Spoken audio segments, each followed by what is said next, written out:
Kundi linaloathirika zaidi ni kwanza watu wanaoishi na virusi vya ukimwi, la kwanza. La pili ni watu wanaofanya biashara ya ngono. La tatu linaloathirika zaidi ni watu wanaofanya mapenzi ya jinsia moja. Hapa imeainishwa zaidi ni mwanaume kwa mwanaume. Ndio wameainishwa zaidi na sio mwanamke kwa mwanamke.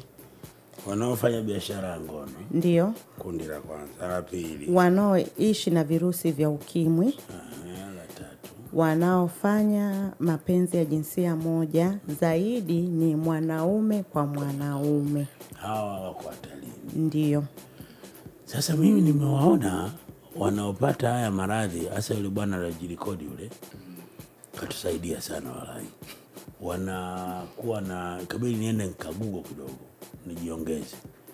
Nikaona wanakuwa na manundu mengi, wengine manundu yale yanakuwa vidonda. Hasa ile baada ya kumtibu, kwa sababu sijapata bado taarifa dawa sahihi inayotibu hiyo ni nini. Baada ya kumtibu, sasa tunarudi kwenye ngozi kwako mama. Ile na yenyewe inakuwa katika eneo sasa la magonjwa ya ndani huku ama eneo lako, na mnatibuje sasa hivi? Asante. Kama tulivyosema awali, dalili mojawapo ni ya kuwa na vipele au malengelenge, na baadaye vinaweza vikatengeneza vidonda, na vinapenda kuonekana hasa usoni, kwenye mikono, miguuni, kifuani, na mara nyingine pia vinaonekana sehemu za siri.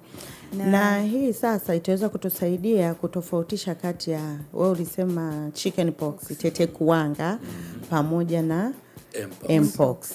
Kwa hiyo hii inatupa utofauti anachokisema.